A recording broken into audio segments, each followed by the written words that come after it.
আসসালামু আলাইকুম ওরহমতুল্লাহ। আলহামদুলিল্লাহ।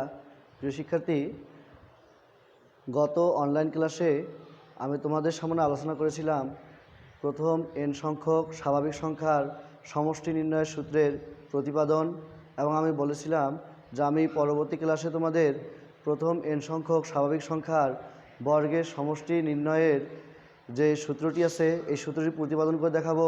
তো প্রিয় শিক্ষার্থী, আমি তোমাদের সামনে খুব সুন্দরভাবে, খুব সহজে এবং এক চমকপ্রদ অভিনব পদ্ধতিতে আমি তোমাদেরকে এই সূত্রটির প্রতিপাদন করে দেখাবো।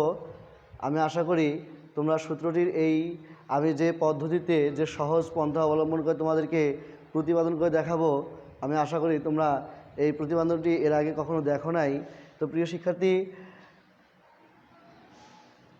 তোমরা একটু লক্ষ্য করো যে আসলে আমরা কিভাবে সূত্রটির প্রতিপাদন করতে পারি। প্রিয় শিক্ষার্থী, আমরা সূত্রটির উপরে আমি লিখেছি 1 square plus 2 square plus 3 square plus 4 square up to plus n square equal n into n plus 1 into twice n plus 1 by 6। প্রিয় শিক্ষার্থী, এই সূত্রটি প্রতিপাদন করার জন্য আমরা প্রথমে তিনটি পদ বিবেচনা করি। আমরা প্রথম তিনটি পদের সমষ্টি বিবেচনা করি, 1 square plus 2 square plus 3 square.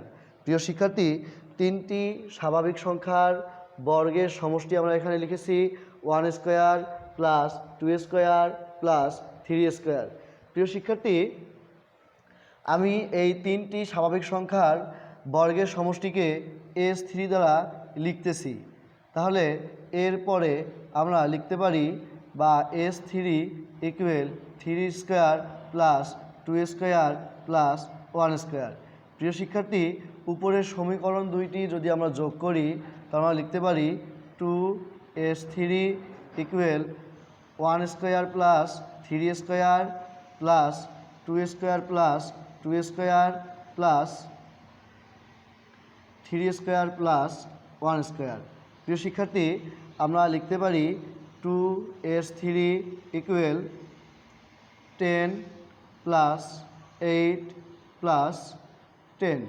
প্রিয় শিক্ষার্থী, আমাদের যোগফল হইতেছে 2S3 ইকুয়াল, আমরা যোগ করলে পাই 28।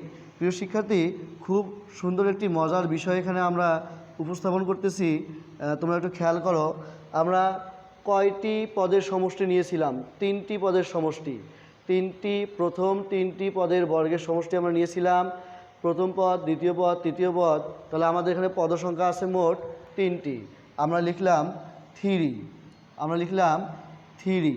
প্রিয় শিক্ষার্থী, এরপরে আমাদের এই জায়গায় দেখো, তোমরা লক্ষ্য করো, যদি আমরা স্কোয়ারকে বাদ দিয়ে থাকি, উভয় ক্ষেত্রে স্কোয়ার যদি বাদ দেই, 1 আর 3 প্লাস করলে কত পাই আমরা বলো তো?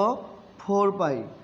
1 প্লাস 3 4, 2 প্লাস 3 4, 2 প্লাস 2 4, 3 প্লাস 1 4। অর্থাৎ আমাদের এই যোগফলের প্রত্যেক অংশেই বর্গ যদি বাদ দিই আমরা, তাহলে আমরা যোগফল পাই 4। আমি সেই 4 এখানে লিখেছি। প্রিয় শিক্ষার্থী, আর একটা বিষয় খেয়াল করো যে 3 প্লাস 4 যোগ করলে আমাদের কত হয় বলো তো? 7। 3 প্লাস 4 যোগ করলে হয় 7। প্রিয় শিক্ষার্থী, উৎপাদক সম্পর্কে তোমাদের ধারণা আছে। আমরা 28 এই সংখ্যাটিকে তিনটি আলাদা আলাদা সংখ্যায় ভেঙেছি। কয়টি সংখ্যা বলো তো? তিনটি আলাদা আলাদা অঙ্কে ভেঙেছি, 3, 4 এবং 7। যেহেতু আমরা তিনটি সংখ্যায় ভেঙেছি, আমরা নিচে যদি 3 বসিয়ে দেই, তাহলে দেখো আমরা এই মানটাকে গুণ করার পরে 28 পেয়ে যাই। কিভাবে? 3 3 বাদ দিলে 7 4 গুণ করলে কত হয়? 28 পেয়ে যাই আমরা। প্রিয় শিক্ষার্থী, এই অংশটাকে আমরা এভাবে লিখতে পারি 2 into S3 equal 3 into 3 plus 1 into 3 into 2 plus 1, তার নিচে আছে আমাদের 3। তার নিচে আছে আমাদের কত বলো তো? 3 আছে।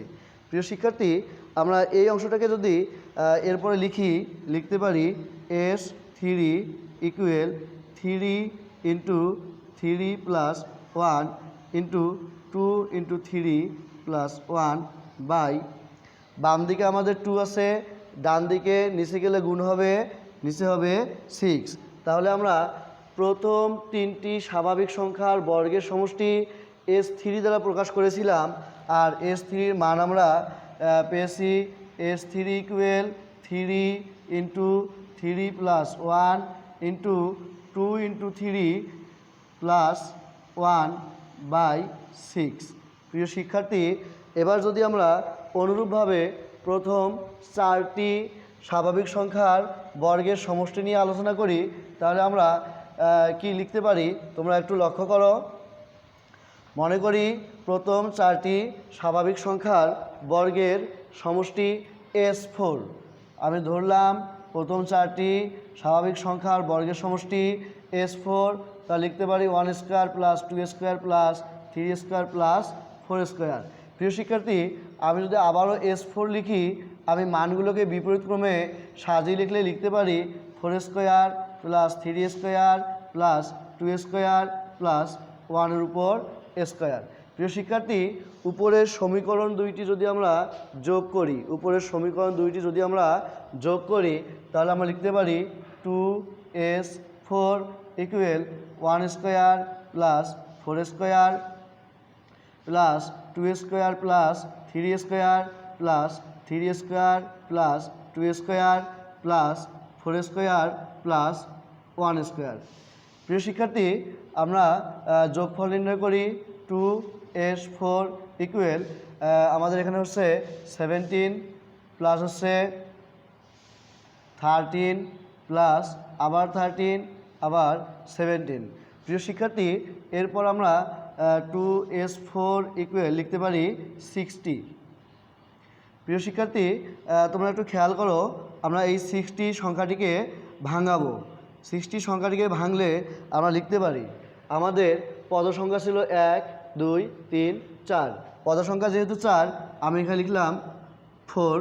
এরপর আমাদের আগের অংশের মতো প্রত্যেকটা অংশে যদি আমরা স্কোয়ার সাইন বাদ দিয়ে, স্কোয়ার চিহ্ন বাদ দিয়ে যদি 1 আর 4 যোগ করি, কত পাই? 5। এখানেও 5, এখানেও 5, এখানেও কী পাবো বলো তো? 5 পাবো। তাহলে আমি এখানে 5 লিখলাম। প্রিয় শিক্ষার্থী, এরপরে অংশে আমরা যা করেছিলাম তোমাদের মনে আছে নিশ্চয়ই। এরপর আমরা লিখেছি 4 প্লাস 5। 4 এবং 5 যোগ করলে আমরা 9 পাই। কত পাই বলো তো? 9 পাই। এরপরে যেহেতু আমরা একটা সংখ্যাকে 3টি সংখ্যার গুণফল আকারে প্রকাশ করেছি, এক্ষেত্রে আমরা এখানে 3 দ্বারা একটু ভাগ করে দেই।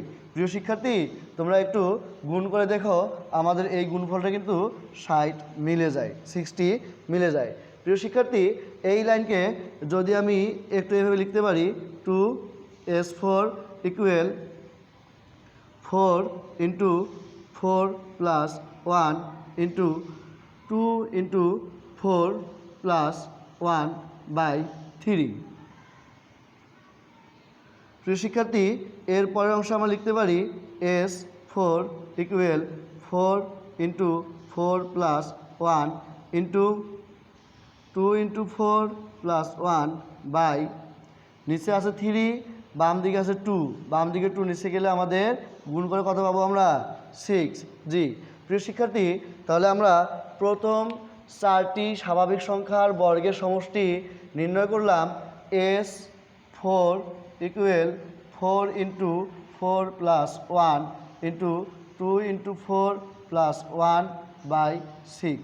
প্রিয় শিক্ষার্থী, আমরা যদি একইভাবে ক্রমান্বয়ে সামনের দিকে অগ্রসর হই, তাহলে আমরা প্রথম 5টি স্বাভাবিক সংখ্যার বর্গের সমষ্টি নির্ণয় করতে পারি S5। যদি আমরা প্রথম 5টি স্বাভাবিক সংখ্যার বর্গের সমষ্টিকে S5 দ্বারা প্রকাশ করি, তাহলে আমরা লিখতে পারি 5 into 5 plus 1 into 2 into 5 plus 1/6। প্রিয় শিক্ষার্থী, যদি আমরা 6টি পদের প্রথম 6টি স্বাভাবিক সংখ্যার বর্গের সমষ্টি নির্ণয় করি, সেক্ষেত্রে আমরা লিখতে পারবো S6 equal 6 into 6 plus 1 into 2 into 6 plus 1/6।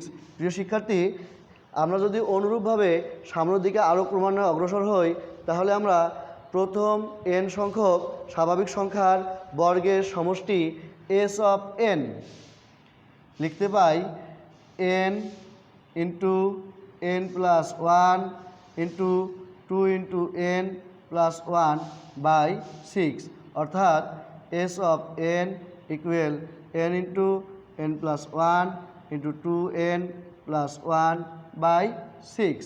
প্রিয় শিক্ষার্থী, আমরা এই সুন্দর পদ্ধতির মাধ্যমে আমরা এখানে n সংখ্যক স্বাভাবিক সংখ্যার বর্গের সমষ্টি নির্ণয়ের সূত্রটি প্রতিপাদন করেছি। আমরা এই সূত্রের সাহায্যে প্রমাণস্বরূপ একটি অঙ্কের রেজাল্ট বের করি, দেখি আমাদের রেজাল্ট এই সূত্রের সাহায্যে বের হয় কি না।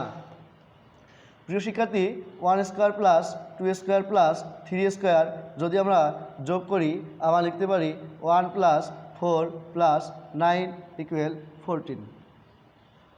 প্রিয় শিক্ষার্থী, প্রথম তিনটি স্বাভাবিক সংখ্যার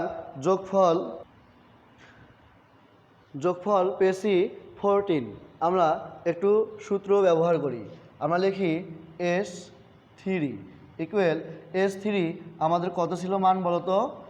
আমাদের সূত্র ছিল Sn equal n into n plus one into twice n plus one by six. আমরা মান বের করে দেখি, যেহেতু আমি n এর পরিবর্তে 3 বসাইছি, এখানে 3 into 3 plus one into 2 into 3 plus one by six. প্রিয় শিক্ষার্থী, আমরা খেয়াল করি 3 ইন্টু 4 ইন্টু 7 বাই সিক্স। প্রিয় শিক্ষার্থী, লিখতে পারি আমরা এভাবে, কাটাকাটি করলে আমরা পাই 14। প্রিয় শিক্ষার্থী, আমরা 1 স্কোয়ার 2 স্কোয়ার 3 স্কোয়ার যোগ করে পেয়েছিলাম 14, আমার সূত্র ব্যবহার করেও পেয়েছি S3 ইকুয়াল 14। তার মানে হচ্ছে আমাদের সূত্রটির সত্যতা প্রমাণিত হয়েছে। প্রিয় শিক্ষার্থী, এর পরবর্তী ক্লাসে আমি তোমাদেরকে আবারও অভিনব পদ্ধতিতে, খুব সুন্দর পদ্ধতিতে, যে পদ্ধতিতে তোমরা এখনও এর প্রতিপাদন দেখোনি, যে প্রথম n সংখ্যক স্বাভাবিক সংখ্যার ঘনের সমষ্টির যে সূত্রটি আছে, সেই সূত্রটি আমি তোমাদের প্রতিপাদন করে দেখাবো।